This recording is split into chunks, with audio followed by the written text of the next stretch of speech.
Welcome to another episode of Mike, Helen, Bill, and Janet's favorite podcast, Bros, Bumps, and Beers. I am the EST of Triple B. I am Pat Gagne, and with me as always, fresh off a hit of his inhaler, Matt Tooties Gagne.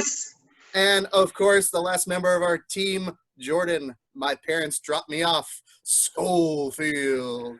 How's everyone doing tonight? Fantastic. Did you just refer to yourself as the EST? You know why? Because I just figured out what that meant watching Raw tonight. I didn't.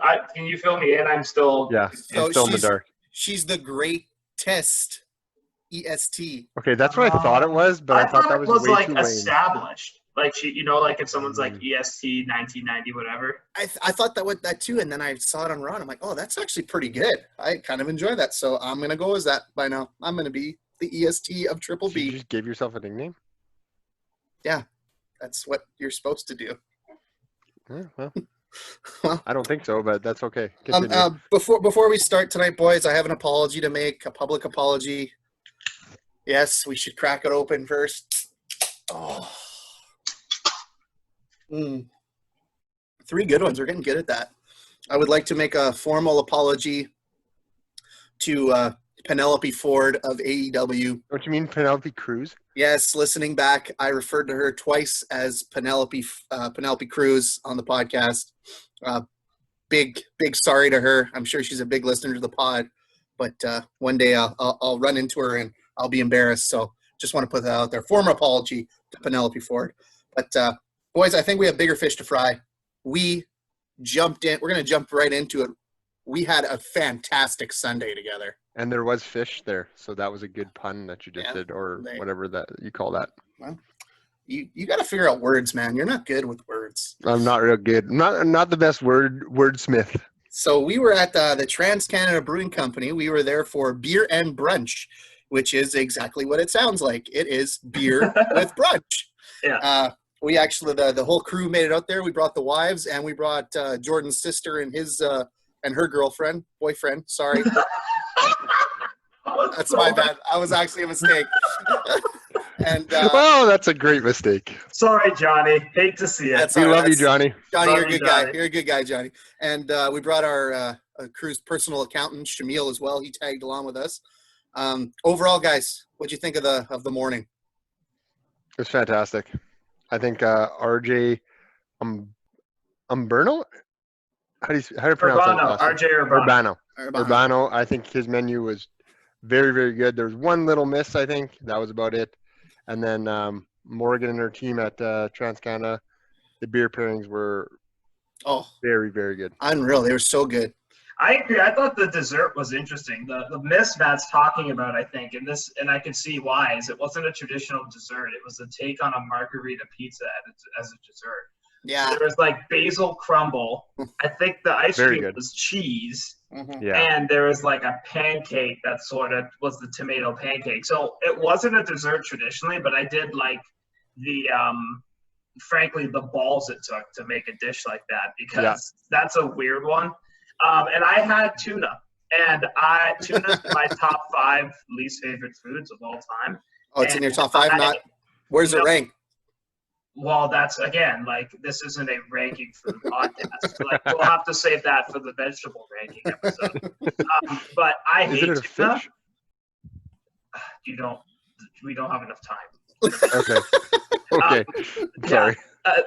Tuna is terrible. And he did tuna in a way that it just tasted like the tartare. It was beautiful. It was really good. That might have been my favorite dish. Yeah. I also don't like eggs Benedict. I don't like hollandaise sauce. Yeah. I just never really liked it. And that was incredible too. So If you ask my wife, I'm a notoriously picky eater. And I went in you there. don't have to just ask your wife. You can ask pretty much anyone who ever ate with you. The fact that chicken fingers weren't on the menu, I thought you were. Oh, that was blasphemous. But my favorite thing was that pina colada hapa. It was with the hollandaise sauce. I'm not a pineapple guy. I hate pineapple.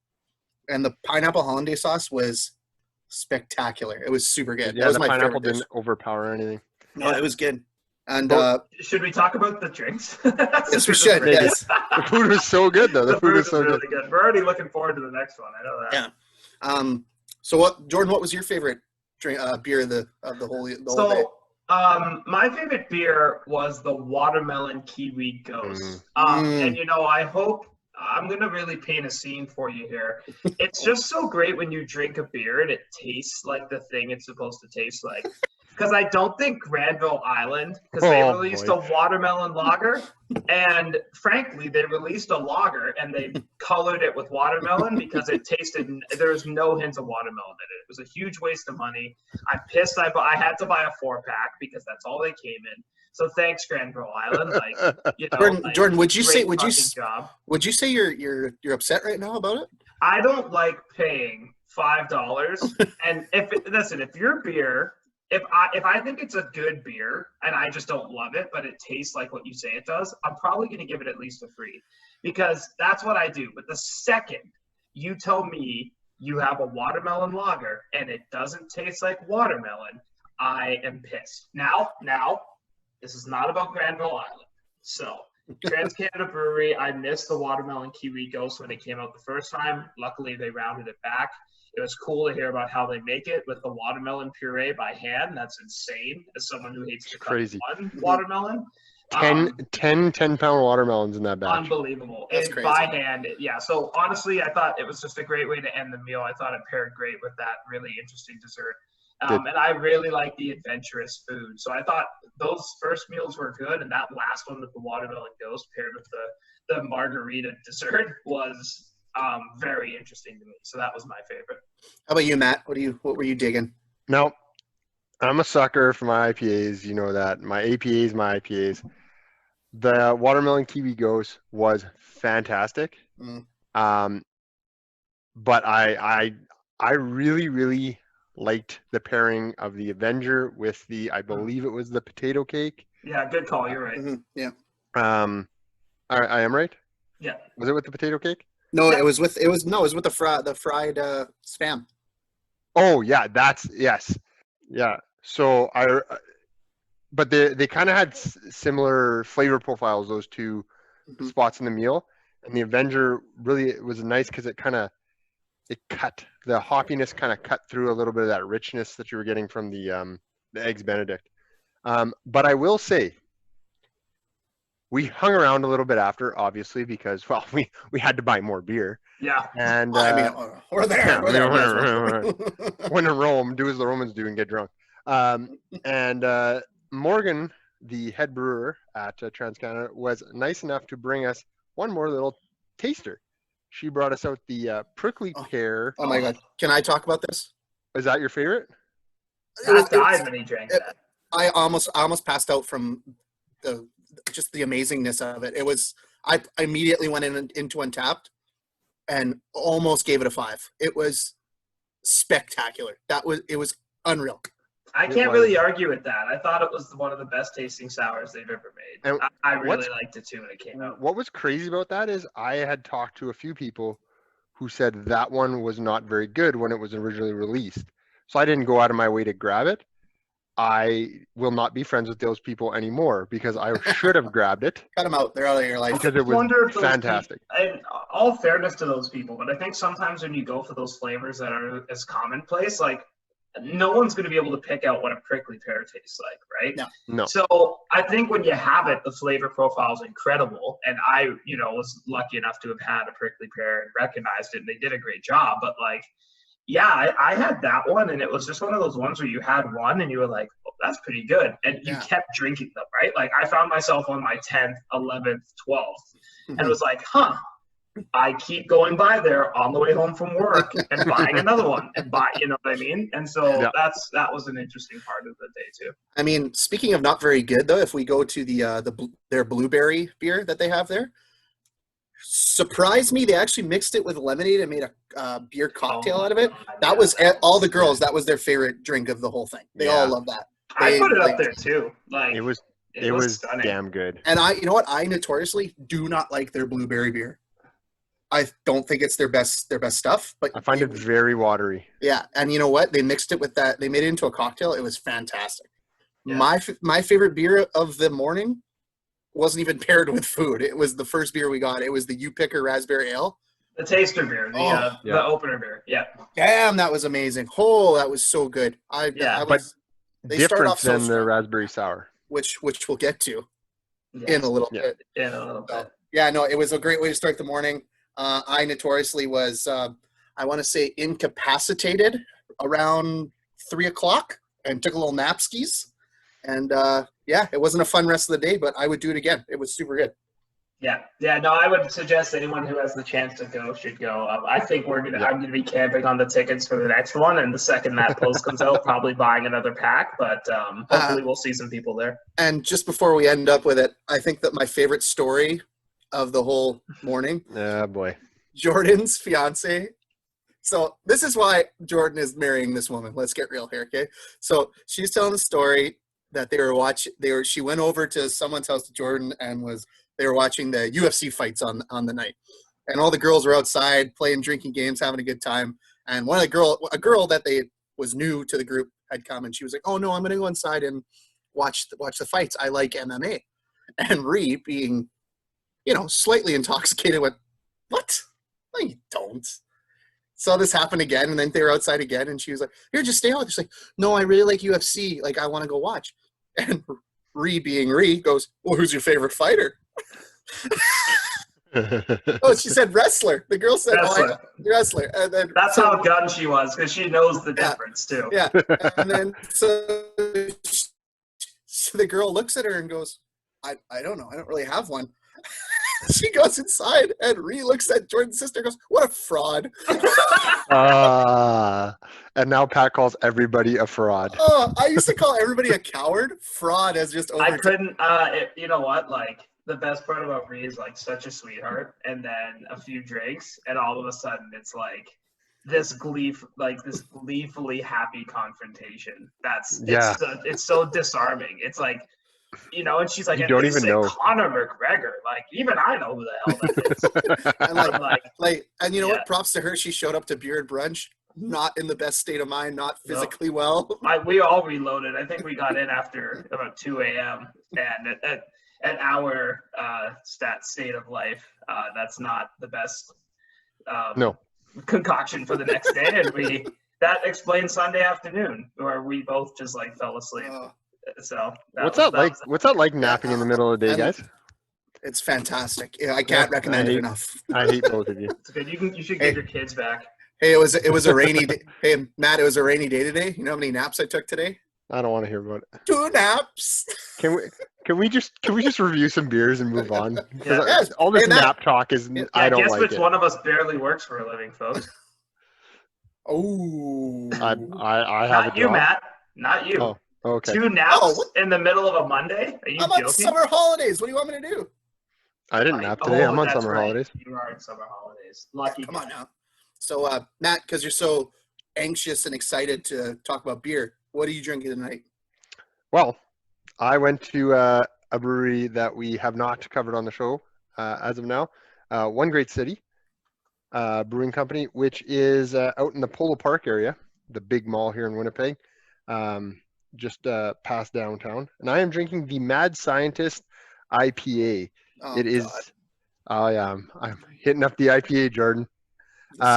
It is a 6.5 ABV, and it's a 65 IBU, so it's nice and hoppy. It's all real hoppy. So it's undrinkable? But the one thing, so you get your, I'm ignoring you. I'm going to continue. You get your citrus, like most IPAs, good IPAs, but this one has a malty kind of background. You can actually tell by the color as well. It's a little darker than your average IPA. So that gives it a little bit of more of a toasty finish. It's not overly bitter on the finish. And what I like about it, what makes it a little different from an IPA, most IPAs, is it's a little bit more dry. Like if you've ever had a dry wine, this IPA is a little drier. So it's kind of nice. So on a scale of 1 to garbage, what would you give it?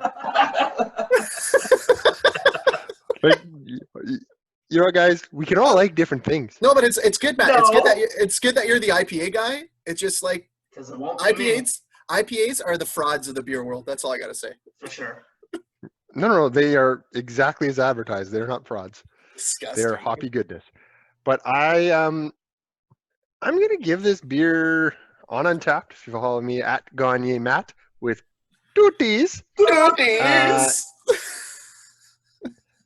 I'm gonna give it a 3.75. It's not gonna blow away you as far as an IPA, but if you are not an IPA drinker and you want to try something before you jump into maybe some doubles or even some triple IPAs, this is a good gateway to that, in my opinion. I'm sorry, Matt. I'm not gonna lie, I wasn't listening. What did you give it?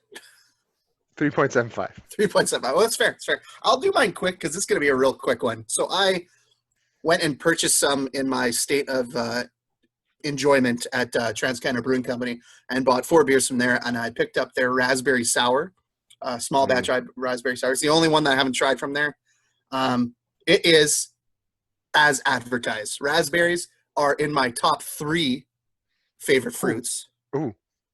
So, you know what? It tasted like raspberries.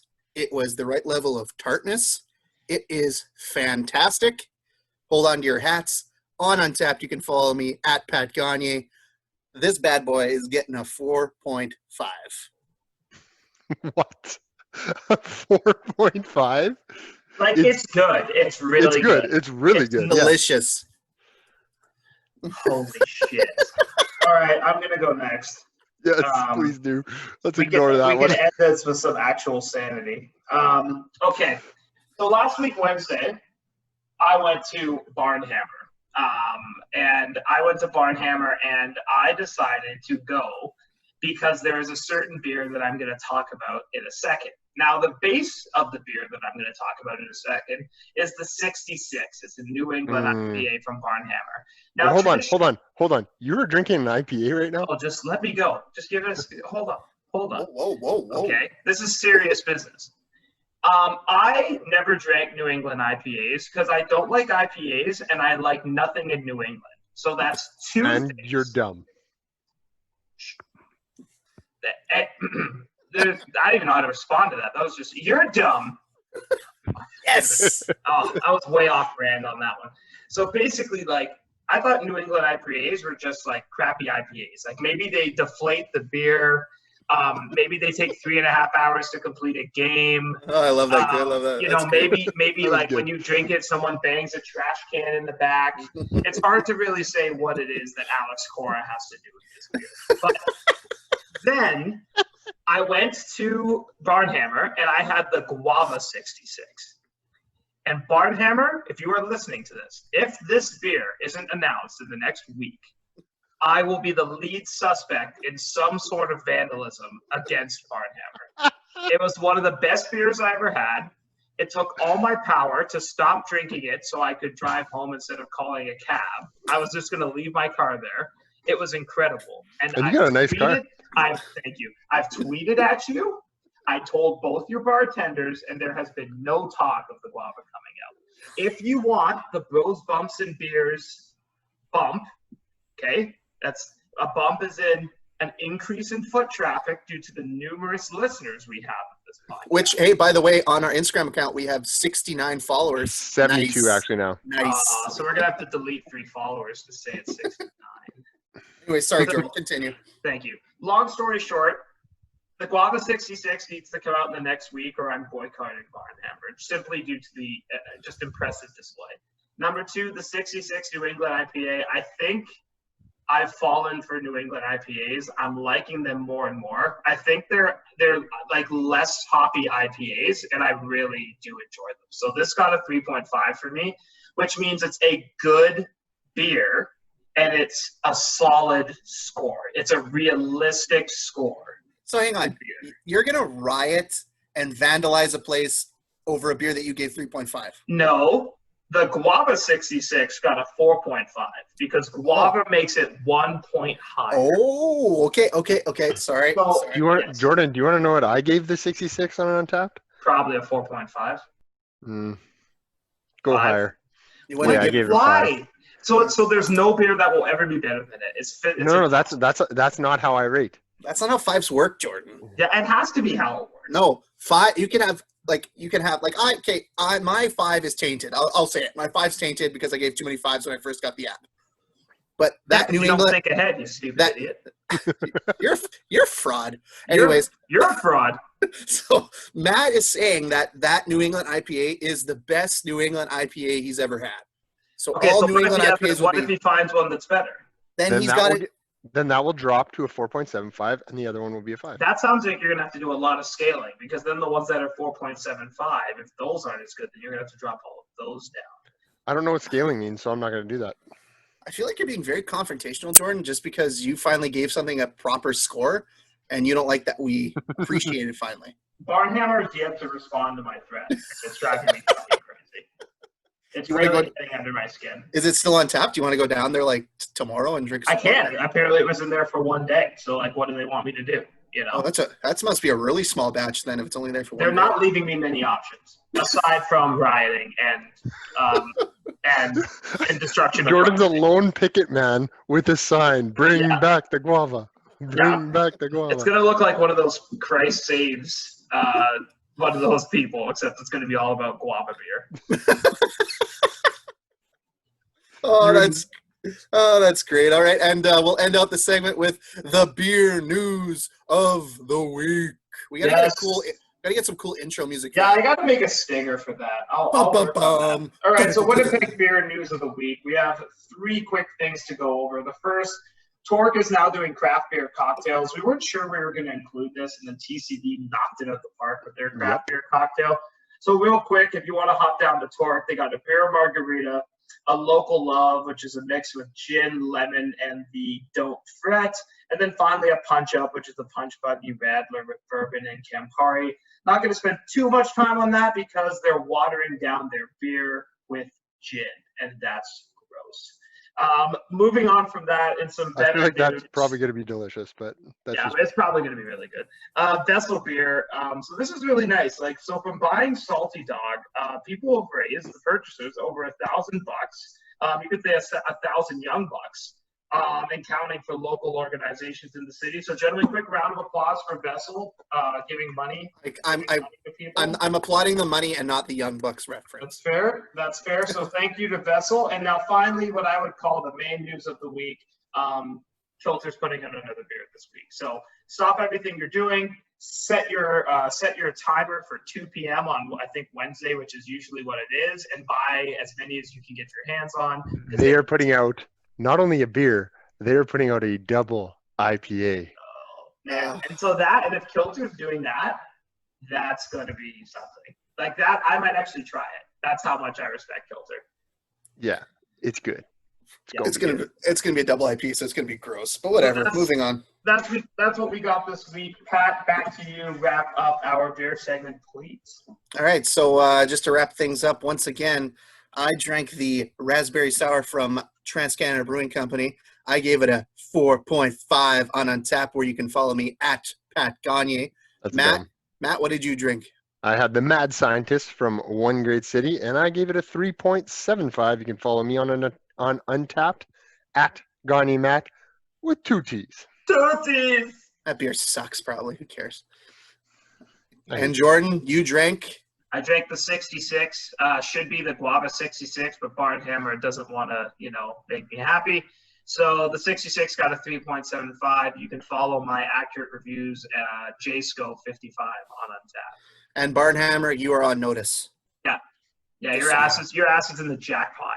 And so when we come back, we will be reviewing Fyter Fest Night 2 as well, talking a little bit WWE NXT. Oh, Michael, this is going to be fun to watch. And we're back. So before we jump into Fyter Fest, another. Before we jump into Fyter Fest Night 2, I guess we can touch on some. What is that? What is that? That's It is a driftwood, I believe. Yeah, it's driftwood. Is it an IPA? No, this is a Witte beer. Ooh, Witte beer. Witte beer. Witte beer. Yes, it's a Witte beer. Like now you're hanging out in my neck of the woods there. So we'll touch quickly on some WWE NXT news. So first things first, the guy that all 3 of us can admit We love basking in the glory that is Keith Lee. He is the double champion in NXT, world champion of NXT, and the North American champion. Right call. Make him double champ. How is that not you know what? There was no wrong answer there. No, either guy could have been double champ. Either Adam Cole or Keith Lee. I mean, sign me I up for feel both like all day. Cole needed maybe a little time off. He's been going pretty hard the last little bit. He's a little dude, man. Like that's a heavy schedule. He doesn't go like. Do you think he stays though, or does he go to the main roster? I fucking hope he doesn't go to the main roster. Yeah, I think he stays though. I think Undisputed Era isn't done. They still have to break up and everything. I think. Do they though? Yeah, when Britt Baker comes over. Oh God. I think they break up before they go to the main roster, which is dumb because But you know what? It's gonna bury all the guys. But all 4 of those guys fall flat on the main roster. But even together, Yeah. I think together they'd have a better shot if, as compared to if they were. Adam Cole is single. doing matches on. Adam Cole's doing matches on Superstars 2 months into his call up to the main roster. I don't think You mean main event? Whatever it's called Superstars now. is from like. I don't think I can't see Undisputed Era thriving in the mid card of Raw. Well, they got to be SmackDown. top end guys. And that's the problem. Will they? I don't think so. Unless Adam Cole comes over and he kind of does a Daniel Bryan and he kind of blows everybody away and all the fans get behind him. But you need the crowd for that, right? And we don't have one. Like that's like a Rusev thing. The crowd is behind Rusev, and still Vince didn't want to push him. So another question for you guys: how do we feel about the new U.S. title? Jordan, go ahead. I don't watch Raw or SmackDown because it sucks, so I don't care. Okay. Okay, my initial reaction was that I loved it, and my reaction a week and a bit later, not even a week later, I still love it. Yeah, really? I love that chunky look. It's got that chunky, kind of like the spinner belt, which I loved. Oh God. But you know what? It was just like, it looks cool. It looks modern. But then like a week later, I'm like, this is kind of dumb. And apparently they're bringing out new SmackDown tag titles because those are still in existence apparently. And they're doing a new NXT world title. Like, why? I don't understand. Because the NXT world title looks like every NXT title, and I don't like that. Okay, like I guess, but I mean, I like the original one that just said NXT. It was just the whole title. It looked cool. The best U.S. title belt though is the one John Cena had, and not because John Cena had it, but that was my favorite U.S. You know, title I heard a rumor today that he actually lifts with Cesaro. Did you know that? Actually, Cesaro lifts with him, but that's just and doesn't he outlift John Cena, Matt? No, they lift relatively the same amount. I've really been a fan of the North American Championship. Like, I love the more square look to the belt on the straps rather than the rounded. Yeah. I think that makes it like a big guy's belt, right? Like, I think Keith Lee looks right holding that belt for kind of how it looks. Yeah, and I just love belts. Like, I love world title belts. If I was a millionaire, I'd buy every replica belt and put them on display in my den. And I don't even care if people would laugh. I think that looks so cool. I don't know. I don't like how much they turn it over. I think like you have to keep the belt for a while to make it classic. Like the WCW Championship belt was a classic because it'd been around long enough. I'd say the WWF World Heavyweight Championship or whatever they called it at the time. That like, you know what I'm talking about? It was kind of blue. Yeah, the Eagle one. Like that's that wasn't the Winged Eagle. That wasn't like the NWA belt because of how long that's been around. But then like they cycle through it so much to get the online, to get some. There's people dropping $450 to buy these things, man. There's an Eddie Guerrero custom world title belt on WWE Shop. He never had a custom belt. Why would I buy that? But someone's gonna buy it. Someone's gonna buy it. But anyways, we'll move on from that. We got what's it called? The horror show, which is pretty on the nose with WWE television right now. Extreme Rules is on Sunday, so I guess we'll watch that. There's going to be 2 cinematic matches. Those will be kind of cool. Yeah, we'll know how that goes. those will be kind of cool. I hope so. But we'll move on and we'll go to Fyter Fest Night 2, which was kind of a letdown compared to the first night. I would say it would have finished in second place. I agree with that very much. Yeah, like you know what it was? It's because they lost the Cage and Moxley fight. I call it a fight because it would have been a fight. It would have honestly been a fight. Yeah.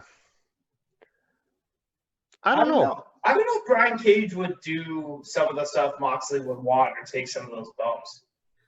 Yeah, but it's like his debut, right? So like his big like world championship debut. So like I don't know. I think it would have been cool. I think it leads. And Moxley's such a badass. I know you hate him, Jordan, because you hate all things that are good.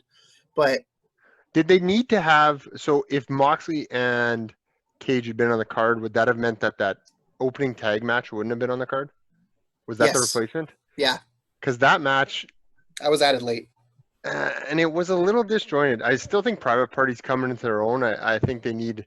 Oh, Mark Quinn's a star. I don't understand why Matt Hardy's with them. Right, I wrote that down. Why is he hanging out with them? I don't What's get he it. doing there? Like, are they just waiting for Jeff to come so they can have a match against each other? Like, I don't get it. I thought the exact same thing. Why is he dressed up like a Hardy Boy? Why isn't he broken? Because he's got 3 personalities in AEW.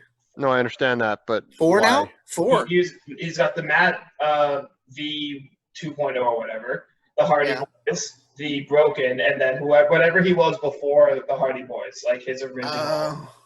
I can't remember what the hell it is, but he was wearing like cheetah prints and shit. Oh, okay. So you can hang out with the Young Sucks, right? Right. Oh, good. So that was the best match on the card, I thought. Was the 4-man. Nope. What? Nope. Jericho Cassidy was for sure the best match. Cassidy, I was super disappointed in that. Let's get to that. We'll get to that. Next match was Archer against Lance Archer against Joey Janela. Who was going to win that? Do you think? I think Joey Janela should be main eventing cards at Doubles Fun Club and not on NXT. Looks like he sucks. Like he's so stupid. But the only thing from that match that stuck out to me, there's 2 things. Brian Pillman Jr. was in the crowd, and they need to sign him ASAP and get him to a full-time contract. He's on Dark this week. He's unreal. He's so good. Yeah. Or no, I think he's on.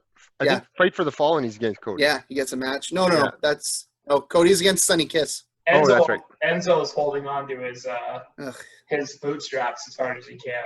Yeah, no kidding. And then you know what else? I'm genuinely worried about Jake the Snake Roberts' health. He was sweating just standing there. I get it, Florida's hot, but Florida's very humid this time of year. But I'd be sweating like a struck pig right now. Can we just touch on how terrifying Lance Archer is? He's awesome. I love it. He's so I really enjoy him. I'm all in on Lance Archer. All in. Yeah. And then Taz comes out and gives Brian Cage the FTW belt. For those who don't know what that is, I had to Google it. I had to Google it. Okay. Taz had a belt that he invented in ECW because Taz did whatever the hell he wanted in ECW, and it was called the Fuck the World belt because it was in storyline. It's stupid. I don't know why they gave it to him. I hate it. Like, it's just dumb. He gave it, so his explanation was, Brian Cage is a renegade. He's by himself. He's this guy. Brian Cage has been the world champion in every organization he's ever been in, Lucha Underground and Impact. He's a company guy. How is he saying okay, I get it, storyline. Like, that's just stupid. Dumb. It's dumb. I hated it. Taz saying he's by himself when Taz has cut all his promos is a fucking magical thing. Like, I looked at the TV and was like, no. No, you're not by yourself. No, Taz, you should give yourself the belt then because you've done all the work so far. His promo has been great, though. The cool thing, though, about that belt is that he owns the rights to that belt. Like, WWE has nothing. It's his. It's Taz's. He can do whatever he wants with it. Which is it's kind of cool if you're a wrestler. The internet blew up after it came out because they're like, oh, he's going to get sued. No, he owns it. Yeah. And then the next match was... it was good. I thought it was good. It was FTR and the Young Sucks against the Butcher and the Blade, who apparently... never win matches with the Lucha Bros. So, okay, I'm going to cut you off. Three things about this match. Number one, I did not like the Lucha Bros when AEW started. I thought I didn't really get them. I don't know. Yeah. I'm becoming bigger and bigger fans. Ray Phoenix is legit. Some of the stuff he does is incredible. When guys catch him, he's pretty good. When they don't, he dies. That's why he needs guys to catch him. But if they don't catch, but either way, he's still doing cool stuff before he needs to get caught. Yeah. My second thing is this match was good, but I just feel like if the Young Sucks are in a match, it ends up being about them. Always. Yes. And that brings me to my third problem with this match, which is why is FTR basically just another team in the tag division? Why isn't the Rocket been? I get AEW likes old school wrestling in the slow build. FTR should have gotten the Rocket strap to them the minute they walked in. FTR should have won the tag titles the first night. I totally Yeah, agree. I think you slow build the teams that have the personality to sustain a slow build, and I don't think that's who FTR is. Like, I don't They're think wrestlers. they're wrestlers. You know what? This match for me, it was a tale of two matches. At the start, I just love FTR, so I was really pumped for it. It was a good tag for As far as 8 8-man tag. people in a Yeah, ring can go. it was really good. And then at I don't know what point there was too much going on, and then there was some flippy shit that the Young Sucks. Canadian Destroyer on the people? That was amazing. That was insane. That was insane. Well, like, why do you need that? Why do you have to do that? Because it was If you- insane. If you just had that though as your big flippy spot, that would have been cool. But there was like 5 other flippy spots. Oh yeah, and Jordan, this is your time now. I've never asked you this question. Why do you like the Young Bucks? I think they're a really different take on tag team wrestling. What? Explain. You need to explain that. What? Please. I like the fact that they take tag team wrestling, and I think their style's like a bit of a satire on tag team wrestling. Like they God damn overuse it, Jordan. they overuse the shit out of. I think if we're saying hilariously woke on the Young Bucks, and I'll go full conspiracy theory on this, they take a finishing move for years, the Sweet Chin Music, and turn it into something they use all the fucking time. They literally called something the Meltzer Driver just because Meltzer doesn't like it. I think their whole purpose in wrestling is to challenge wrestling. And I enjoy the idea. Maybe that's a little meta, but I enjoy the idea. No, see, I don't like them, but that explanation, I'm like, it makes so much sense. Stupid. I hate that explanation. I get why you don't like them. Like when you tell me why, I'm like, yeah. I just don't get them. Like, You know, what are I- they? The second they stop pushing what I view to be the limit, they stop being critical of wrestling in their own style, or they come out and say they're doing this seriously, I won't like them anymore. Because I think every time they do something, I'm like, that's just a parody of wrestling. And you know what it is? I think with the Young Sucks, I'm going to continue to call them that. Even 'cause I the hate fucking them. outfits guys So- feel like a parody of wrestling. Yeah, so you know what it Yeah. is for me? There's no in between with the Young Sucks. It's either you're me who loves old school mano a mano wrestling with it's good tag psychology and all that, or you're on the Jordan side of things where it's yeah, this is funny. I get what they're doing. It doesn't work for me. I think they're so stupid. I just hate them. It's not always like that for me, though. You guys know I'm a big Walter Thatcher guy because I find I'm just very spectrum. Either give me something that's stupidly entertaining, or be a true catch style wrestler. I was gonna say it would has almost to- be I don't have a middle ground. It's No. be entertain the shit out of me and make me laugh, or I want chops to the point where your chest is falling off. That's what Okay, and quick question before we get to the main event. Any guesses on who Nyla Rose's manager will be? because that promo was bad. Yeah, she needs a manager bad. She needs one bad. that match was 2 minutes and 10 seconds too long. Yeah. And it was 2 minutes and 11 seconds. You're gonna laugh at me, but I hope this is her. And I saw it on the internet, and so I agree with it. Vicky Guerrero needs to be her manager. I would be all in on that. That would be great. Just That would be screaming into the fantastic. mic, and she never speaks. Nyla never speaks anymore because she cannot speak. No, she's A not weird a promo. That weird thing where she licks her hand. It has She to did be that- Vicky. Who else could it be? Brandy? I mean, God only knows. It better No, not be not a guy. Brandy. If it's a man, I'm gonna be pissed. Yeah, it shouldn't be a match. It has to a be. It has to be No. a woman. woman. Can we talk about the best match on the card though? Yes, but it was not Chris Jericho's best match ever. He said it was No. one of his best matches ever. No, it was not his best match. He was ever. just trying to sell it. First to start, my favorite referee in wrestling was referee with this one, Aubrey Edwards. Aubrey Edwards. I find her highly entertaining. I listen to her podcast, the AEW podcast. She's great on that with Tony Schiavone. So that's just I find I watch her when she refs. Kicking And the I don't hand. like. I just. But that's, like you said. that's not what I want from a referee. I didn't like the kicking of the hand. You're not there to be, you're there to be to not be seen. But you know what? She'll do that in main events, but regular matches, she won't do that. She picks the spots and she becomes a part of the story of the match when she's in the main event. Yeah, I do like she seemed. I felt like she was, because Jericho always gives Aubrey a little stick, and I feel like she was a little extra on Jericho, and I thought that was like a nice little subtle piece. I think that's my only excuse for him kicking her hand or her kicking his hand, but I don't know. I didn't like that match that much. I thought Jericho sold it as being better than it was, and I thought there wasn't enough of Orange Cassidy being Orange Cassidy. I thought he was a little more serious. But I didn't enjoy it as much. But what does this? I think what that does was this? the point. Yeah, but what does this say about Orange Cassidy's gimmick if Chris Jericho is willing to like main event with you and completely put you over? Yeah, like, I wouldn't say completely put you over. He completely puts you over. You hit him clean. Yeah, but Orange Cassidy can't beat Jericho. That's just not a thing. Like, he's not at that level. Maybe they're trying to build Orange Cassidy into this like Weekend at Bernie's dude who's just like chill, and you piss him off enough and he's like the greatest wrestler ever. But I think that's what it is. But it has to be rare. It has to be like twice a year. Yeah, like, and it's got to be an attraction, I think. Yeah, and I don't think this was the right time to attraction. Yeah. I see some people like Mina Kimes on ESPN. She's like an ESPN the magazine writer, and she was tweeting about Orange Cassidy. And same with Katie Nolan. So I don't know. He's so unique. His character is so unique as far as wrestling goes. I think, he's an attraction. You can't put him out there and have him. If he's gonna wrestle weekly, he's wrestling like these comedic, almost squash matches, to get over the fact that he doesn't care. I loved his debut against Hawk. I did love that. I thought this one was not on the same level as that, but it just because Jericho's like 50 years old, right? Like, I would love to see one day. My dream Orange Cassidy booking is him winning the TNT championship and not wanting to.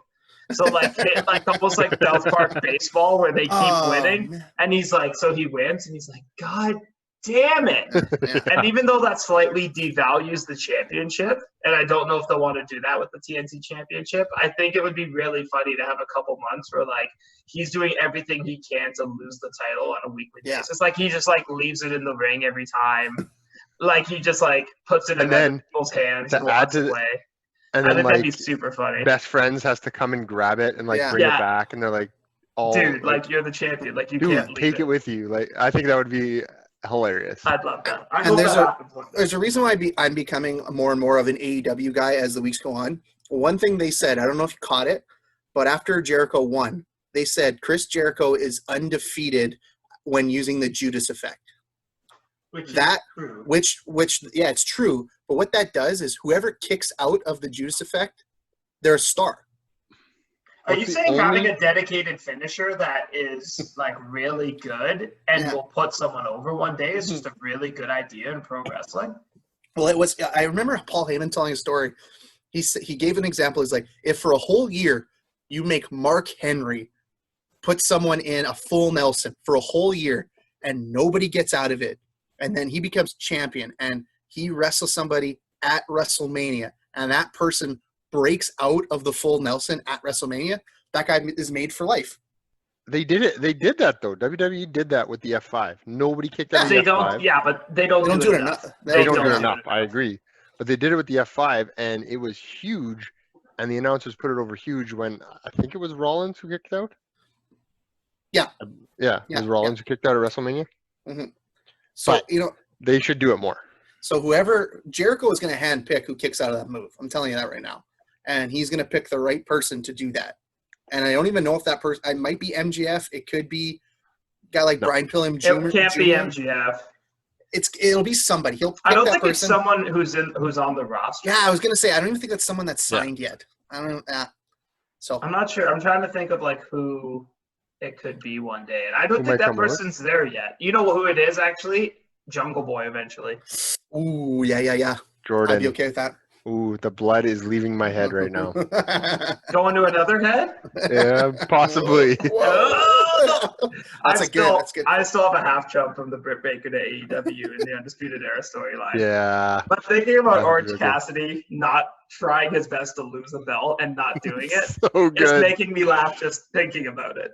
That'd be great. And if at some point one of the best friends yells, I thought this was America, then like we're completely over. Like then it's really sold, right? Okay, Matt. So all in all, if you put both nights together, are you gonna chug it, sip it, or what's the last one? Cheers. Cheers. You don't even know already. I know, System. you already came up with the rating. You came Yeah, up with the rating. I came up with that. What would you do, Matt? Both I would nights cheers together. both nights together. I would cheers it. Yeah, you put It that as was- one big super card. I'm cheersing it too. There was way more good than there was bad, and honestly, you're cheersing it to the point where you break the glass. I think if Moxley and Cage are on the card. Oh yeah, that makes it a way better card. Can That's what was I, missing. be a can I hop in scrap. on a rating for this one since it's Sure. AEW and it's not Sure. a retro? For the first night, I chugged half the beer, and then night 2, the beer slipped out of my hands, and I caught it, and then I just like lightly cheers the rest. That's how much I like night 1. This is and why then I'm night two okay cheers. with you not doing the retro reviews because your ratings are so convoluted. Oh my god. You probably gave that. You probably gave this pay-per-view like a 4.5, or these 2 nights a 4.5 on Untapped, Pat. A 5 Whatever. maybe. Whatever, Jordan. You're the guy who doesn't watch the retro pay-per-views. You're a fraud. Okay? Well, no, because the red. Oh, god damn it. At least my fiance coined that. At least I that going for me. Okay, so we're gonna put a bow on that, and when we come back, Matt, are you excited for this? After a very, I will say it, shitty retro pay-per-view review last week, we're coming in hot with one of our top 5 favorite pay-per-views of all time. Full Summer- disclosure, it's only one of our top 5 favorite because we owned it. Yeah, so whatever. Yeah. SummerSlam 1992 from Wembley Stadium when we come back. Wembley. It's Wembley. It's Wembley. You're a fraud. This is dangerous, JR. This is real dangerous. All right, and now, Matt, it's time for the main event of the podcast. We are going. Hold on. I'm reading a beer on Untapped. Oh, for Christ's sake! So we're just gonna stop. Just keep going, Pat. I'll Yeah. I'll help you. Unbelievable. If you want me to tell you to pronounce places correctly, Oh no, I this can one do I can that. pronounce correctly. Yeah, the because it's record. not in the States. So we're doing SummerSlam 1999, not 99, but SummerSlam 1992, my friends. You were Pat- close. Pat was 2 years old when this happened. Jordan, you were born? Hold on. Yeah, I was 1 year and 1 month old. Okay, good. All right. So it's way back machine. Matt was I was- 22 at the time, I think. It was 5. So again, this is one of those ones. Me and Matt owned 2 pay-per-views on video cassette growing up. We've already done that Royal Rumble, which Jordan loved us talking about. It was our tribute to Taker. And this one, SummerSlam 1992. So before we start, Matt, why don't you dial it up because this one had an interesting history to it. Yeah, so SummerSlam 1992 happened on August 29th, 1992, but didn't air till August 31st, 1992. Now, can you imagine that happening in 2020? Nobody would watch it. It'd be spoiled. Everyone would know all the Yeah. results. Mhm. Like, Yeah. it's like a Raw that happens in London. I don't normally watch Raw to begin with, but I Yeah. definitely don't watch the ones that are tape delayed. Because they tell you all the results. So yeah, it was from London, England at Wembley Stadium, Wembley. and there was 80,355 people there. Now, Back to the roof.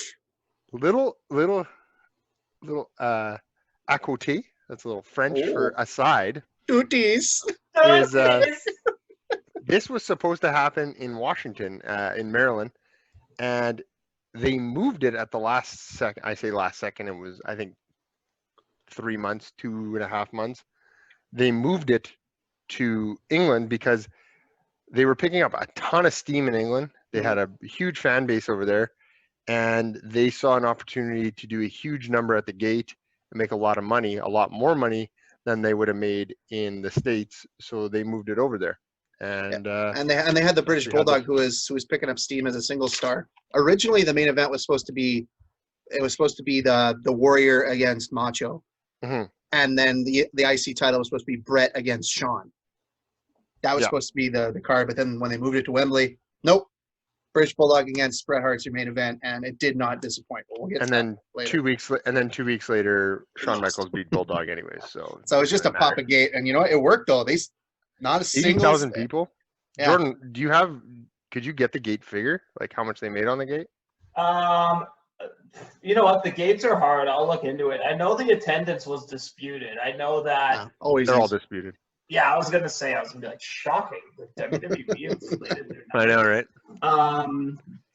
Now you guys keep going, and I will interject. Because they didn't release these publicly back in the day. It wasn't as like, you know what I mean? Yeah. Like I put in attendance gate for SummerSlam '92, and I literally got advertisements for gates. So Anything nice? Anything nice? So I mean, so if we jump into the card, commentators for the card: Vince McMahon, the legend of commentary, and Bobby Heenan. We get what a Bobby Heenan maneuver. all night. We get Bobby Heenan all night, and he is on fire all night. This is one. If you're gonna watch a Bobby Heenan commentator pay-per-view, this needs to be in your top 5 because he is like amazing in this one. Incredible. Number one is always Ric Flair in the Royal Rumble when he wins it. And then this one is number 2, I think. Jordan, you found the numbers for us? I fucking got it. I don't know how because I never find this. Okay, so apparently they got 2.2 million from admissions. And that is a give or take 450% increase year over year. Wow. 445,000 the year before. They also sold $1,456,000 in merchandise, and the buy rate was 1.5, down from 2.7. But that's understandable. It's in the UK. Because it was in the middle of the day. Yeah. So depending on it looks like, revenue. Yeah, if I'm just like slamming it together, like that looks like a neat and tidy 4.1, just over $4 million, all around. Yeah, I would have moved it out of the States too for 4.1 In million. 1992, that's a big number. That's a big number. Yeah. So we lead off the night with the match that has the best story attached to it. Oh my goodness. The Legion of Doom against Money Inc. To begin with, the Legion of Doom were actually supposed to win the tag team titles on this card, but they were moved. And let me tell you why. This will be the first time that I whip out a book. Everybody is going to be shocked at why they were moved. So Hawk is notoriously has problems with drug abuse and alcohol. And Someone say he likes to party. R.I.P. Yeah, he likes to party. He liked to party. R.I.P. to Hawk, by the way. In Bret Hart's book, My Real Life in the Cartoon World of Wrestling, highly recommend. Read it 4 times. Unreal. Yeah, great read. Great book. So here's what happened. So after Hawk was his match was moved because he was in such bad shape. Before he goes out on into the ring, here's what Bret put. In the dressing room, Hawk gave me a sour smile as he casually popped 3, I'm going to butcher the name of this drug, Plissadils, into his mouth and hung his tongue out where they stuck just long enough for him to wash them down with black coffee. And if you're following at home, Plissadils are drugs you take to cure insomnia. Can you tell me how do you spell that?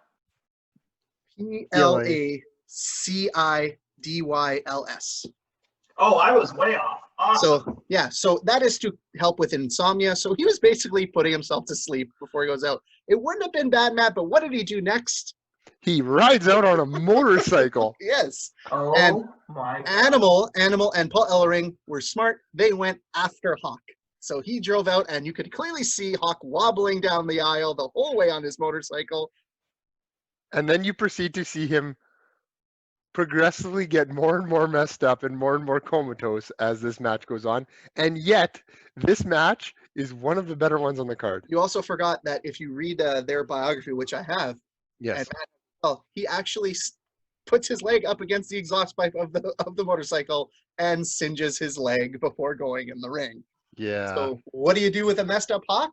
You put him in the ring to start the match. No. You put him in the spot where he has to get where he is going to give somebody the hot tag, meaning he gets the crap kicked out of him for 10-ish minutes. Yeah.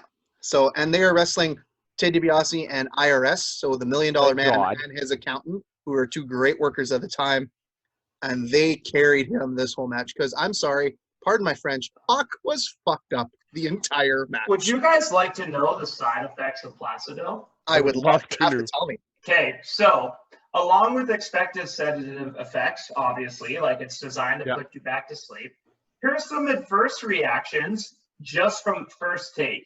Skin rash, faintness, restlessness, and euphoria. Now, let's skip down and assume that Hawk was maybe a bit of an addict. If you're a physical addict, you are getting convulsions, hallucinations, and amnesia. So I'm just kind of psyched he didn't try to like backdrop a hippopotamus, because God knows what he was looking at. So during this whole match, Hawk is continuously in the way. They do a lot of rest holds because he looks like he's out of it, so why not make it that he's out of it the whole match? The best part is when he wildly flails his arms to try to punch. I believe it's Ted DiBiase, and Ted DiBiase is a good 7 feet away from him. Oh my God. And Amazing. it was so terrible. They tried to get the hot tag to Animal a few times. They were building that up. The fact that this match even went off without almost like not a hitch, like there wasn't too many bad spots. Finally, It was the third longest match on the card. yeah. It was actually a decent match. It wasn't bad.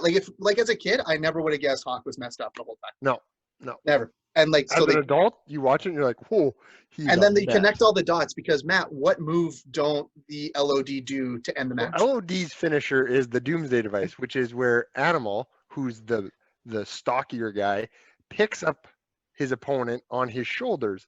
Hawk, who's the high flyer, but also weighs like 280 pounds. He's flying high, I'm telling you. Yeah, he's flying high in this match. Gets up on the top rope and delivers a clothesline.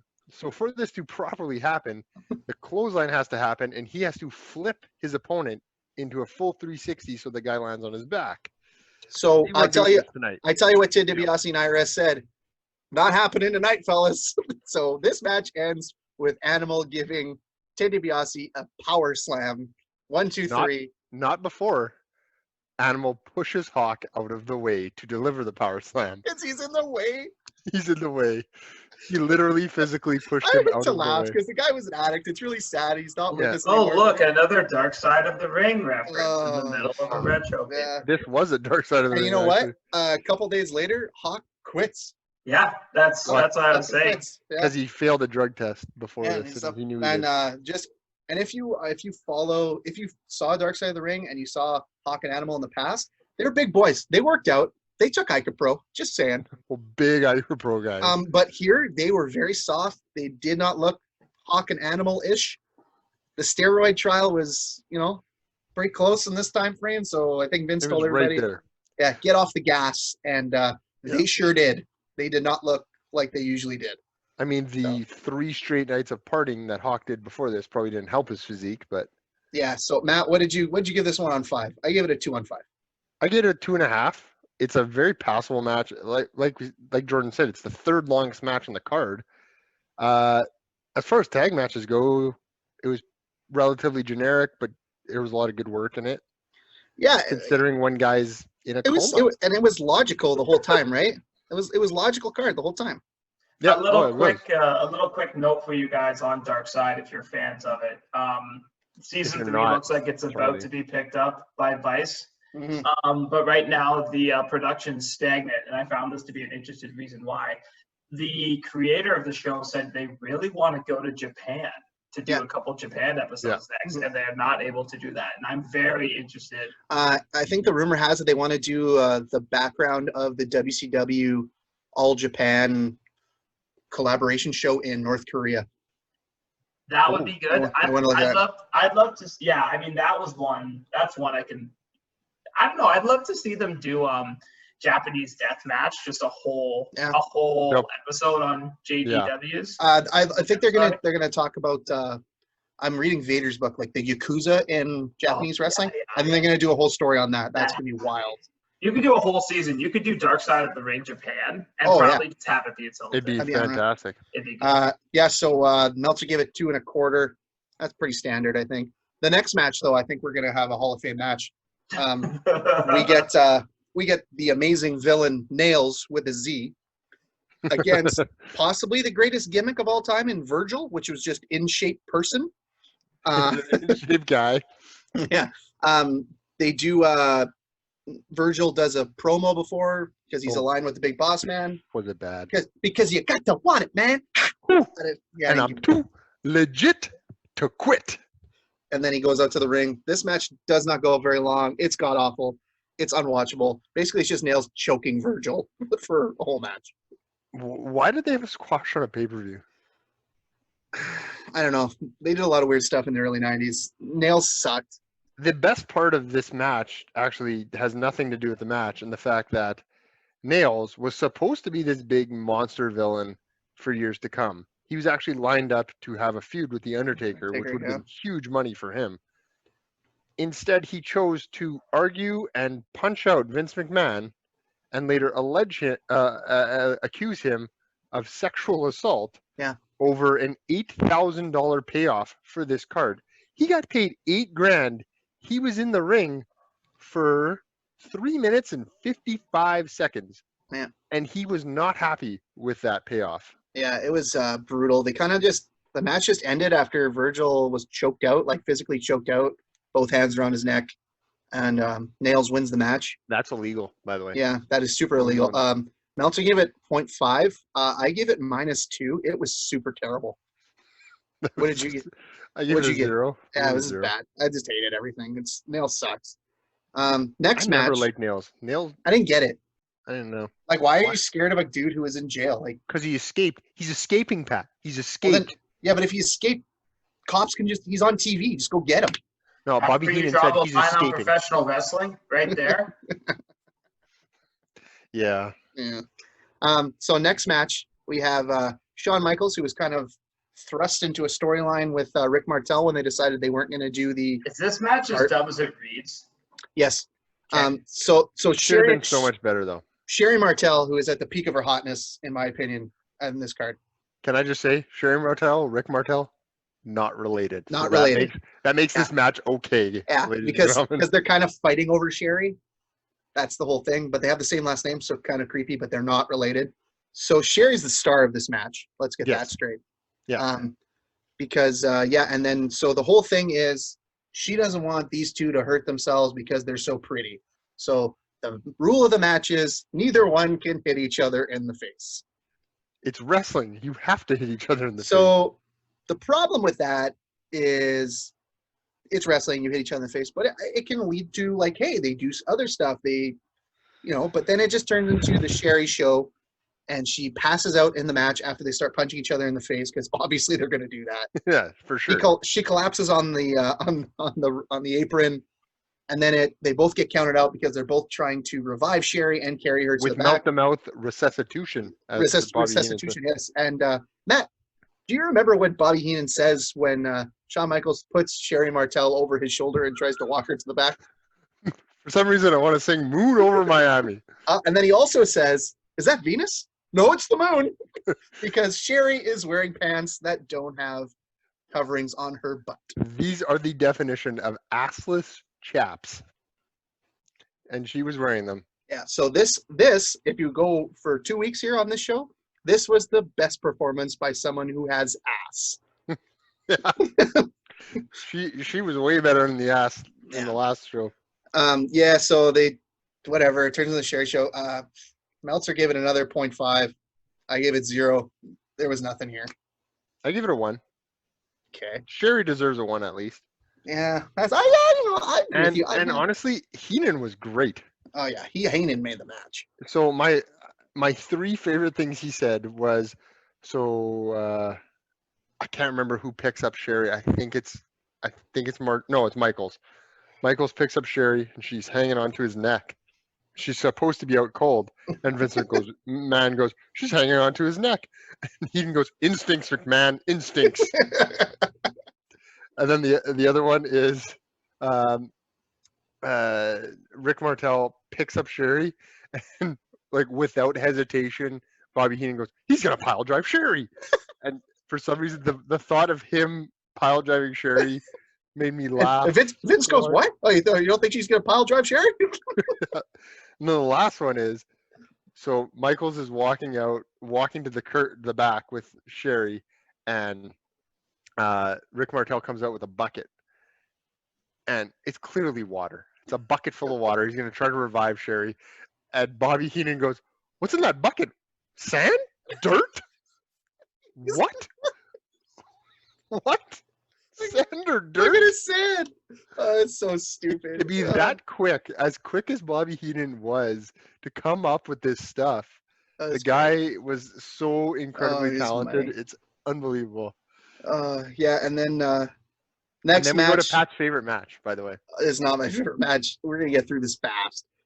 We get the Natural Disasters, who are the tag team champions, as they take on an underrated gimmick and for me, the Beverly Brothers. The Beverly Brothers start the match in the ring. They are managed by the Genius. Their whole gimmick is that they are well-to-do brothers. They look like $1 million, and they wear shoulder pads. So I mean, that's cool. Shoulder pads under capes. Oh right, yeah, just to make them look boxier, right? Oh, I think awesome. This gimmick, if it was brought in now, would be so over. They would do it. Yeah, it would be done way different. And yeah, on the other side of it, you have the Natural Disasters, who wear the worst singlets in the history of wrestling. So if you listen to our WrestleMania 6 episode, 7, WrestleMania 7. Yeah.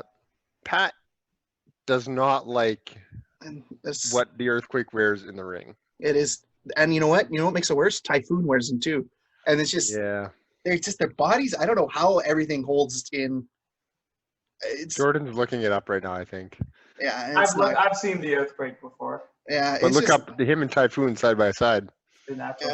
So terrible. This is basically just the same match as the first one. Just not as good. Yeah, it's not as good because the Natural Disasters are not athletic. Cut off the ring, blah blah blah. Natural Disasters. Yeah, yikes! There it is. Yep. There it was. Yeah, the singlets. Look them up on Google. It's awful. Oh my god. Yeah. So Natural Disasters win, clean win. They retain the titles. I gave it 2 out of 5. Meltzer gave it 1. Just because I gave it 2 because I gave the first match 2 and they were basically the same match. I gave it a 1.5 because it wasn't as good as the first match. What was over in this match though? Holy smokes. Okay, this crowd was hot. This crowd was excited about everything.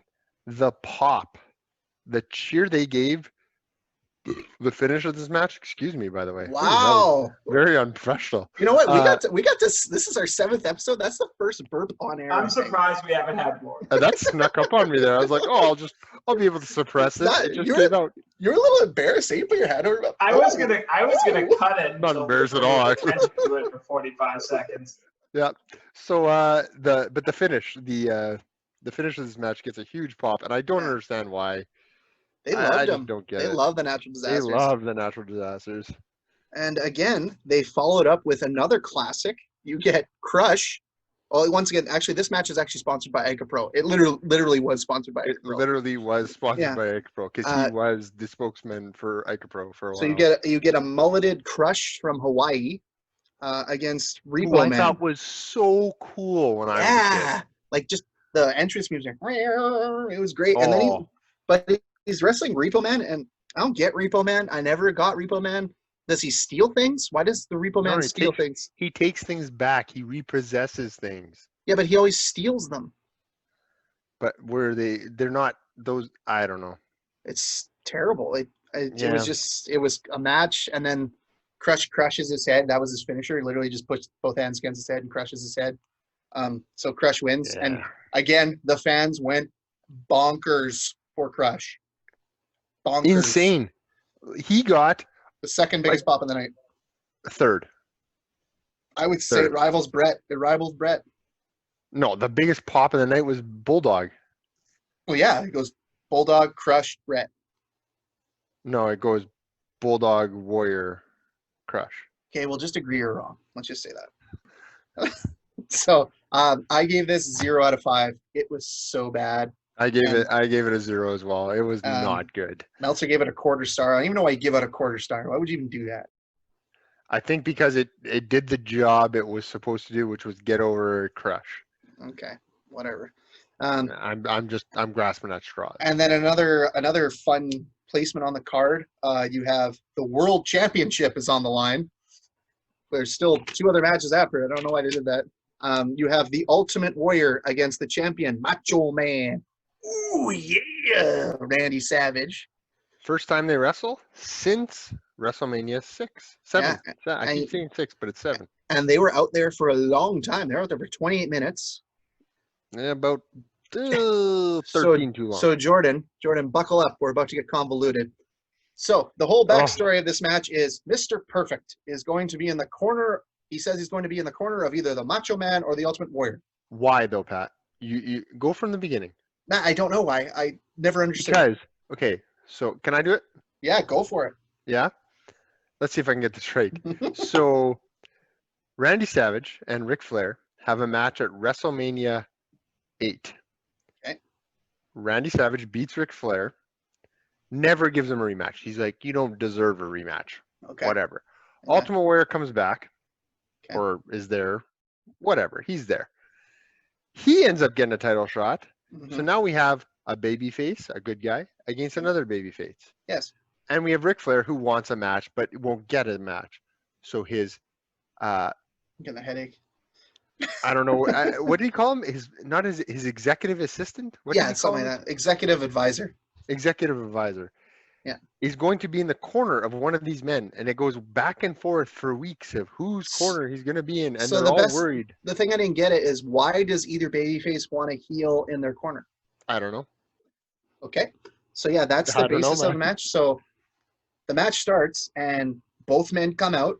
Randy Savage, all his greatness, Warrior runs out and is absolutely blown to shit the whole when he gets in the ring. He is, yeah, that was a long Yeah, ramp. he booked it down that aisle too. Yeah, he was Sponsored by- exhausted. That run was sponsored by Ica Pro. Oh man, and, lots of bro. So they start the match and they have a stare down where they're talking about why is nobody why isn't Perfect in your corner? Why isn't he in my corner? And so they're there. Thank God, I will say though, thank God Flair and Perfect, that whole aspect was there because that really drove the story and drove the match. Had it not been, okay, so we reviewed their match from WrestleMania 7. Mhm. That was a great match. Yeah. This was okay. So I mean, but they start the match with the stare down because Warrior's so blown up he needs to recover. He literally needs 2 minutes to catch his breath. And then they start working. It's not as good as their match at WrestleMania 7. It's like And Warrior then- forgot how to sell all of a sudden. Yeah, I he mean, was not just- that he knew how, but in the first place. But He was brutal. And then at one point, Perfect comes out with Flair. Why was Flair in his wrestling gear? because Flair's always ready. He's the dirtiest player in the game. He's Okay. always ready. Yeah, so so Perfect is going back and forth between corners, and both guys are like, "Oh, he went with you. He went with you." It's so stupid. It made no sense. And then it ends in a count out, right? Yes. Savage gets counted out. Yeah. So the Warrior wins. Yeah, the Warrior wins, but he doesn't win the belt. And then Flair and Perfect give a promo in the bathroom The shower, yes. for some reason, and yeah, that's how the match The ends. acoustics, we've been over this. The acoustics. Oh, are is the that what it best is? in the Is that shower. why? Is that what you know all about acoustics, Jordan? Do you know about acoustics? You know more about acoustics. Should we do this whole show in a shower together one night? I would fucking lose my mind. That would be the last episode. That episode wouldn't even air. I'd just like punch the computer repeatedly. So you know what what? was the original plan? Before we was get an to orig- ratings. There was an original plan. Original plan was Warrior would turn heel. Okay. And Perfect What do would you be do? Walk his to the manager. ring? That would be Ultimate Warrior move, walking to the ring. Yeah, that would be Ultimate Warrior heel move. Walk to the ring. Undertaker length of time to get to the ring. But they thought it wouldn't work, which it wouldn't have. And yeah, they just didn't go through with it. But yeah, according to what culture, if you give them a Oh, little was view it a on, top 10 list? yes, I love me a top 10 list. It's hard not to watch those. I spent an hour today just watching What Culture top 10 lists. Yeah, I'm they're Jordy great. from What Culture, and this is the 10. And they're British. It's amazing. Oh, I Yeah. know. So Matt Meltzer gave this 4 stars, which is ridiculous, and I hate Meltzer for doing that. I gave it 2.5 stars. I give it 3. It wasn't good. It was better than the LOD Money Inc. So but now if you have to go take a piss, now's the time, because Yeah. we get Kamala against the Undertaker for just over 3 minutes, and it is basically so that we can plant the seeds that Kamala is afraid of the Undertaker. and then they're going to have a casket match at the next pay-per-view at the Survivor Series, and that is basically why this match exists. So a big fart noise for this one. It ends in a disqualification. The Undertaker wins. I gave it a 0. Matt, what did you give it? I gave it a -1. Good for you. Meltzer also gave it a -1. The only interesting thing about this match is, do you know who Kimchi is? No, who was he again? He is, first of all, he's Kamala's Yes, handler, I guess. Handler, yes. They refer to him as his handler. Yikes. That doesn't age well. No, that does not age well. Also a so-so fermented vegetable. Yes. Which kimchi, nowadays, you'd be like, oh, it's, did you say so-so? Yeah, I don't think it's great. I love We're not kimchi. rating. We're not It's rating not in my fermented top things. 5 fermented vegetables. Anyways, you got me off track there. Kimchi is the Brooklyn Brawler. Oh, okay, that's fun. Fun little Yes. fact. And Harvey Whippleman. I hate Harvey Wolfman. Okay, we're gonna finish up. We have the main event. Bret Hart, the IC champion, against the British Bulldog. They interview his wife in the stands. I don't know why, because she has the personality of a wet piece of bread. But she was in the stands, and they were pitting family against family.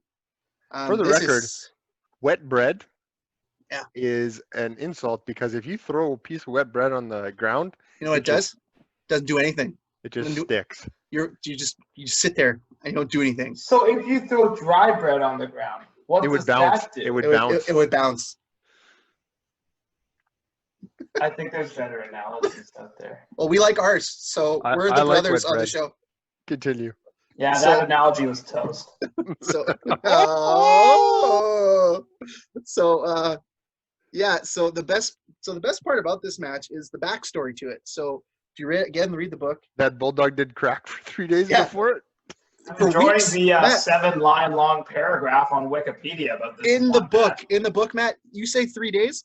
Brett said he was doing crack with Jim the Animal Neidhart for weeks leading up to this because he was nervous about the match.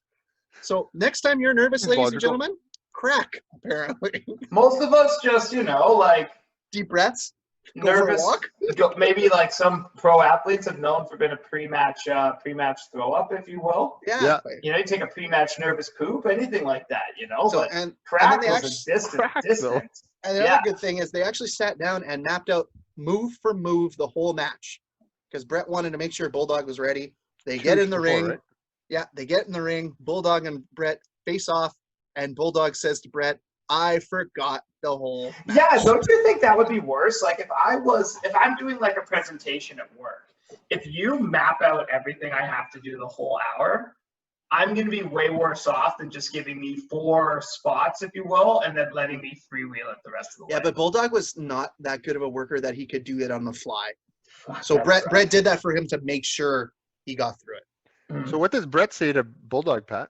Follow me, baby. And he did. And you could see it in the match.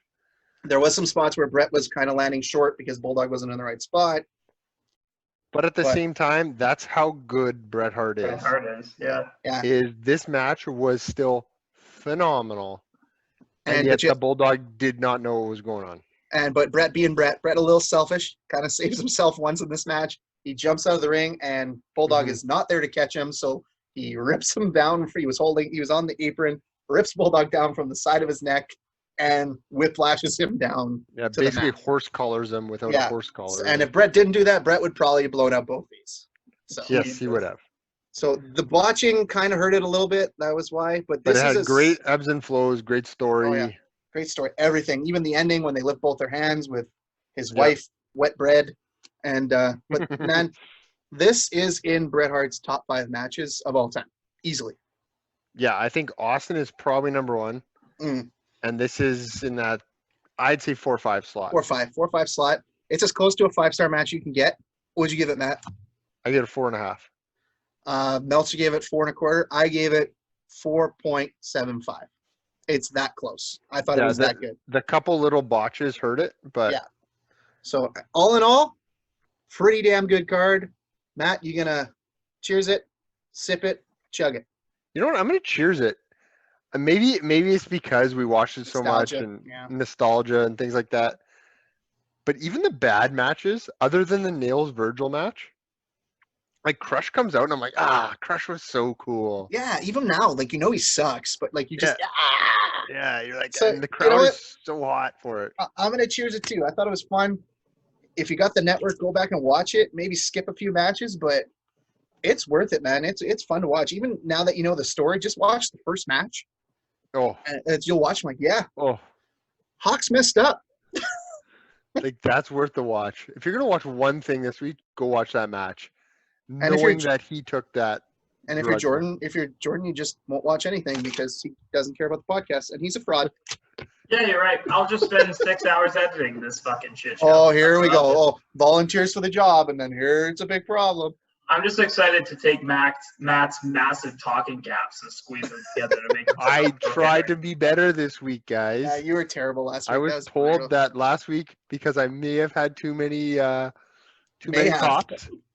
Okay, Yeah. I had a few. When you're on Tallboy number 4 of an hour and 15-minute podcast, things get a little dicey near the end. The beer was really good last week. It was. It was. You were pulling up, except for phasers, you were pulling up banger after banger. That, but Phaser was a banger. So. Well, I think we're gonna put a little bow on that. Next week, we're very excited. We're gonna go in the Wayback Machine again. We're gonna go watch In Your House 4, The Great White North. Matt, why are we watching that one? Because it's from Winnipeg. That's literally the only reason I'm watching it. That's the only reason I'm watching it. It's not good. I apologize. I picked this one. But it's in Winnipeg. We gotta watch it's in Winnipeg, so it's cool because you know stuff. Hey guys, Gold Dust. Verbal meme. Matt, 2 weeks ago. Okay. We need to stop doing shitty pay-per-views. I'm really tired of it. This week, SummerSlam 92. Next week, Matt. This pay-per-view's terrible. I'm sorry. But it'll be fun, though, because Goldust does debut on that card. And Chris Walby's in the front row. Yeah, he is. Yeah, that's fun. I noticed that, too. Okay, so, again, you can follow me on Untapped at Pat Gagne. You can follow Jordan on Untapped at JSco55.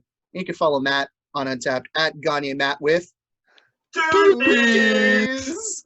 And you can follow us on Instagram at Bros Bumps and Beers A&D. And you can follow us on Twitter at Bros Bumps Beers. God, you can follow us on a lot of things. Please just follow us. Show us some love. We will see you next week. Remember to subscribe, give 5 stars, give us a review, and remember to always drink local. We'll see you next week.